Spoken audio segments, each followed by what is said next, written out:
Hello YouTube, saya habis belanja video card nih. Ini video cardnya. Asus TUF Gaming RTX 3070 OC Edition atau edisi overclock. Saya beli video card ini untuk menggantikan video card lama saya. Sebelumnya saya pakai Xavier Pulse 5700 XT dan ini akan menjadi penggantinya.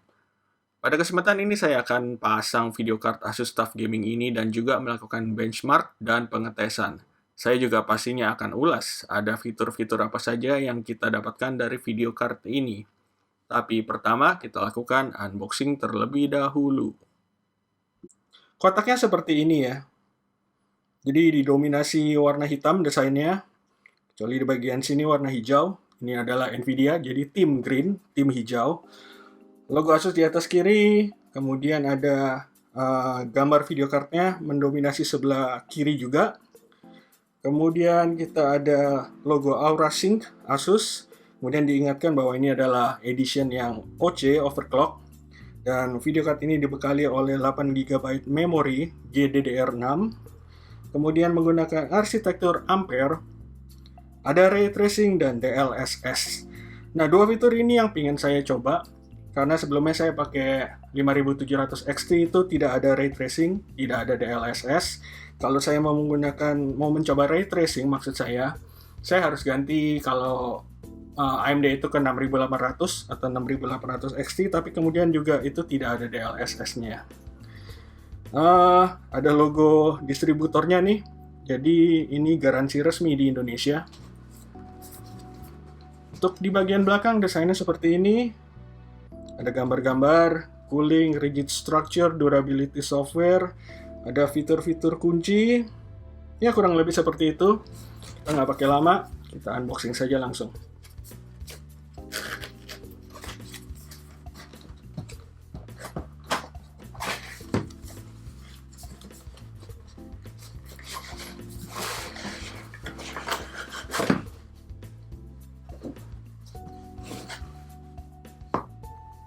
Ini dia guys, kotak dalamnya. Asus In Search of Incredible. Yuk kita buka.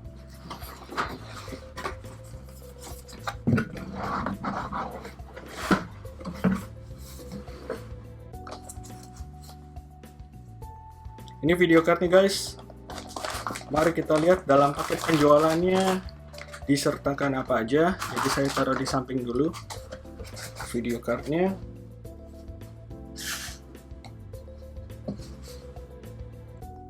Ini quick guide ya, buku pemasangan. Kemudian kita dapat juga kartu ucapan terima kasih sudah membeli kartu grafis Asus. Kemudian kita mendapatkan sebuah sertifikat reliabilitas. Dan juga kita dapat satu buah kartu.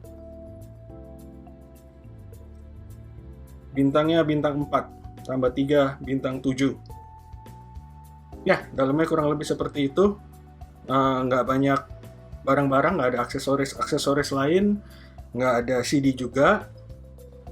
Kita pinggirin dulu.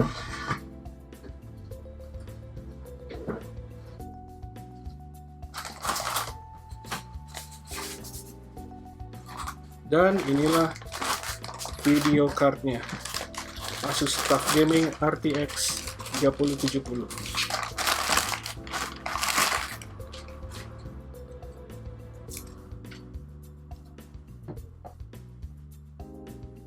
Nah, mari kita lihat ada fitur apa aja di video card ini.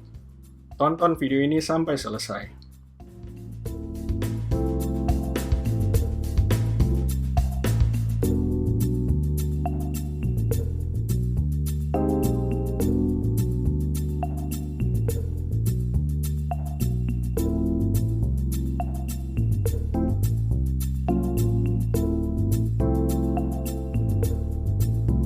Ini adalah Asus TUF Gaming GeForce RTX 3070 Overclock Edition. Video card ini merupakan salah satu video card terbaru rilisan Nvidia. Dalam kasa Nvidia, RTX 3070 berada di tengah-tengah antara 3080 dan 3060 Ti.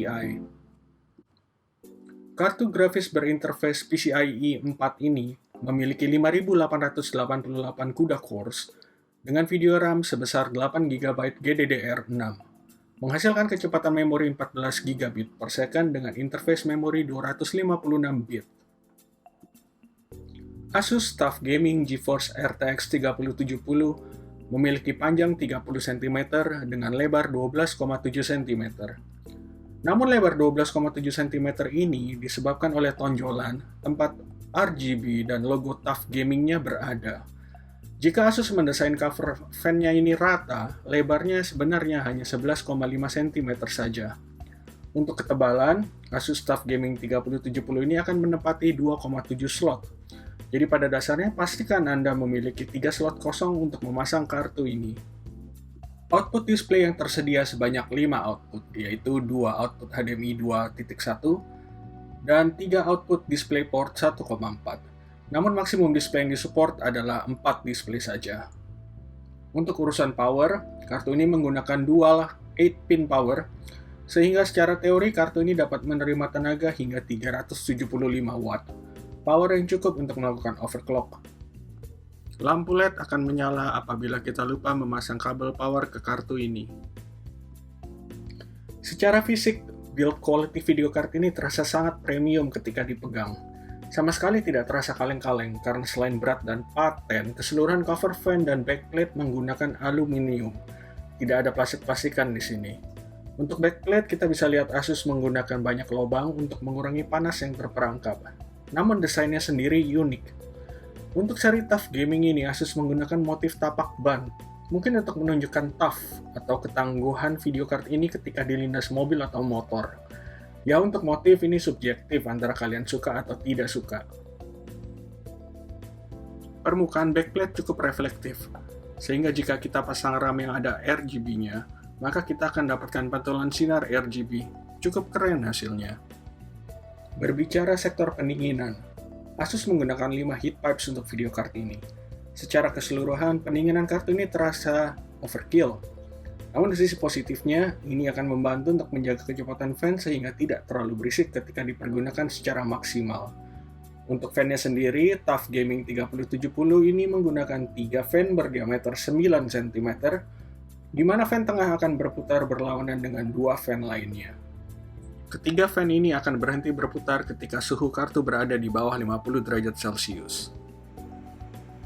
Untuk urusan lampu-lampu gemerlap alias RGB, bisa dikatakan agak minim di kartu ini, karena pada dasarnya RGB hanya ada di bagian tonjolan ini dengan ukuran yang cukup kecil.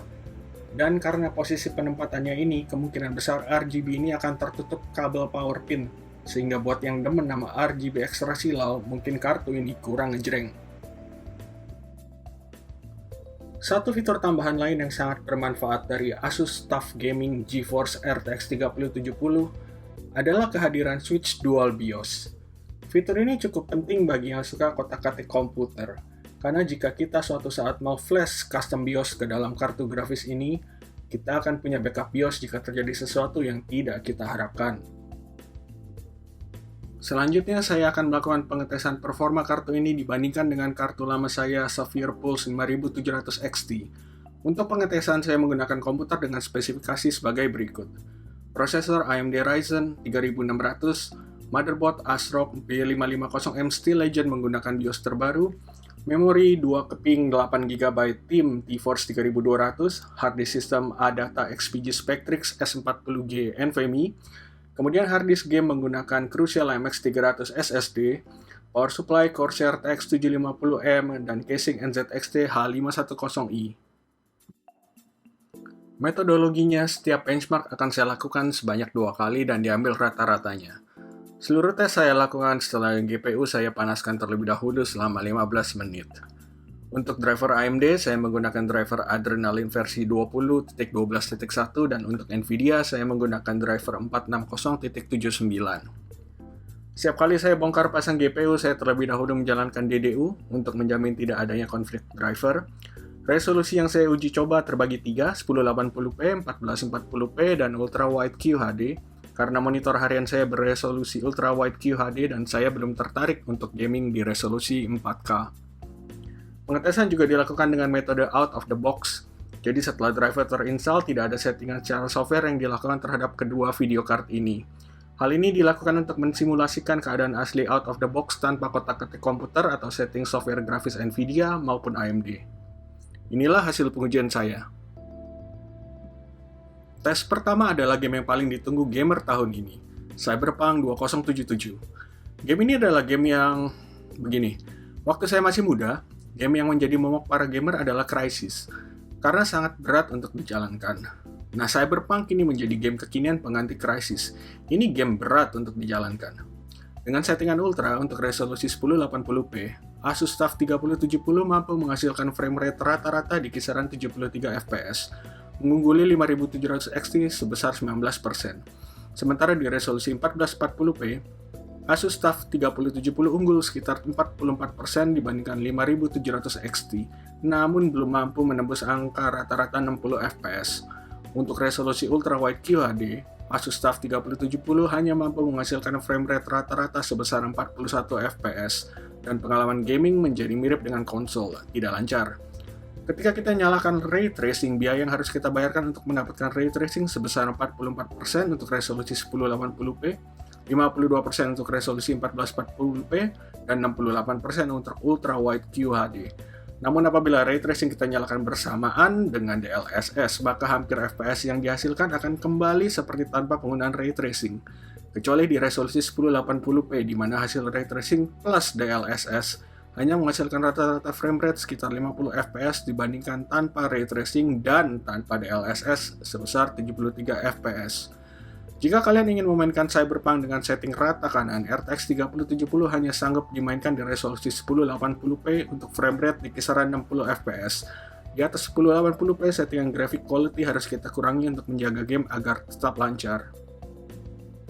Selanjutnya hasil benchmark Assassin's Creed Valhalla. Bisa kita lihat, game ini sangat optimal untuk dimainkan dengan kartu grafis dari tim merah alias tim AMD Radeon. Dari keseluruhan resolusi yang saya uji cobakan, semua menghasilkan frame rate yang lebih unggul ketika kita menggunakan 5700 XT. Rata-rata 5700 XT unggul sebesar 25% dibandingkan dengan RTX 3070.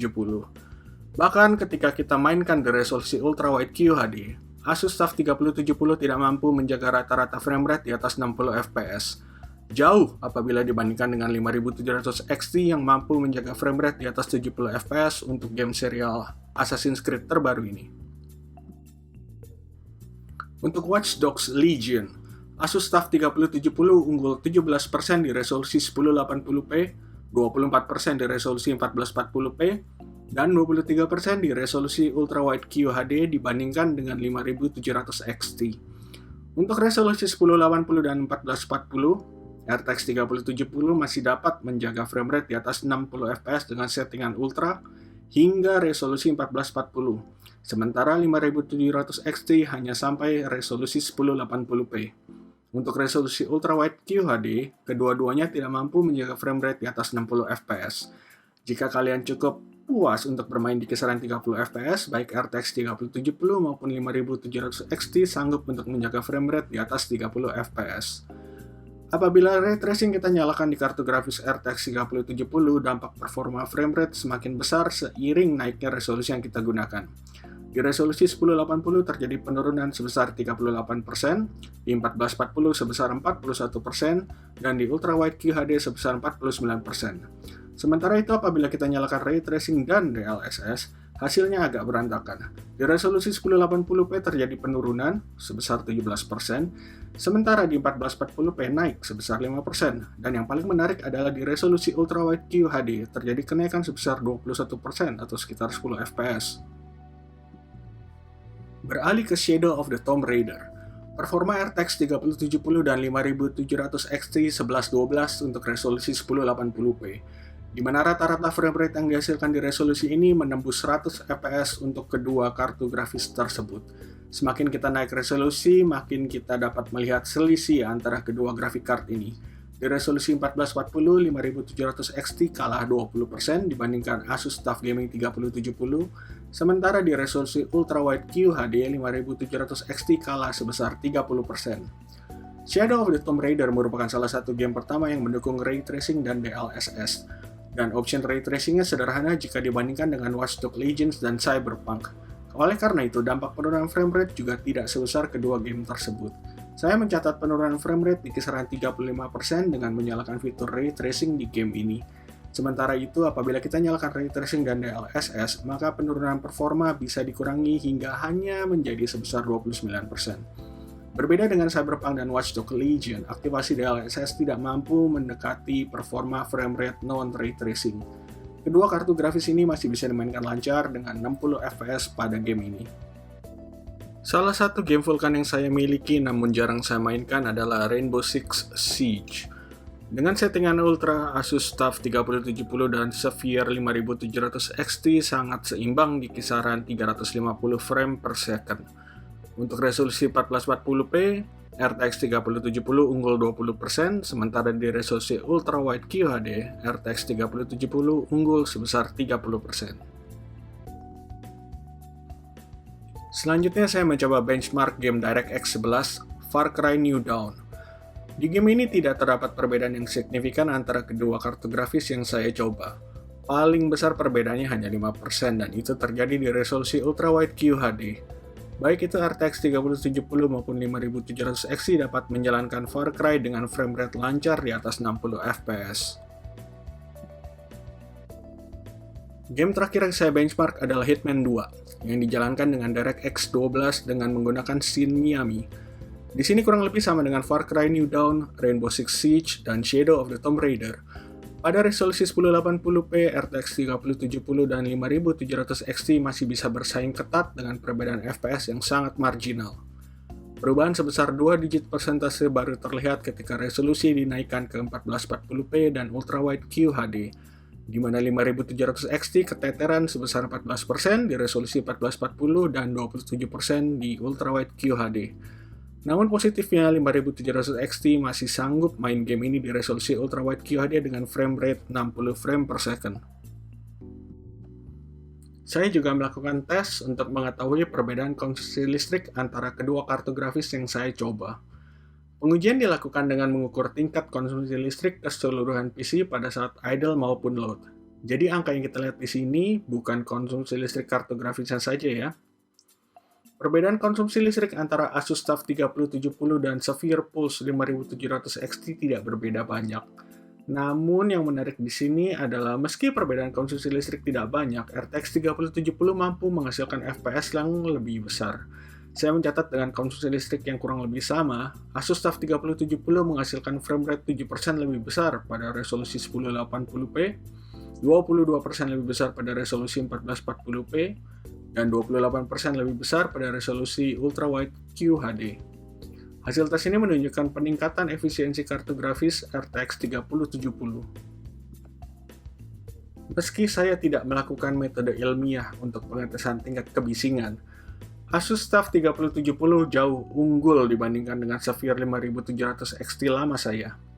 Meski dalam keadaan full load dan menggunakan performance BIOS, saya tidak bisa mendengar suara fan dari Asus TUF 3070, sementara Sapphire Pulse 5700 XT memiliki suara fan yang cukup mengganggu apabila kita menggunakan performance BIOS. Untuk suhu, dalam keadaan tanpa AC, full load Asus TUF Gaming 3070 berada di kisaran 68-69 derajat Celcius, jauh lebih dingin dibandingkan dengan Sapphire Pulse 5700 XT yang seringnya berada di atas wilayah 75 derajat Celcius.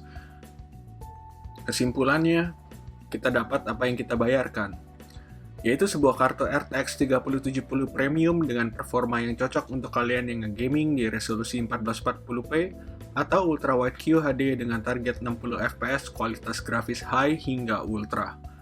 Cocok juga bagi gamer yang ingin mencoba ray tracing dengan target FPS mendekati 60 fps dengan bantuan DLSS. Penggunaan material aluminium untuk cover fans dan backplate memberikan kesan tangguh. Sementara 3 fans dan heatsink yang besar sangat membantu performa pendinginan kartu ini dalam menjaga komputer agar tetap sunyi senyap. Untuk desain dan motif kartu ya selera sih, tapi harusnya cocok untuk dipasang di mayoritas tema PC rakitan. Akhir kata, tinggalkan komentar kalian, pencet tombol like jika kalian suka video ini. Terima kasih sudah menonton.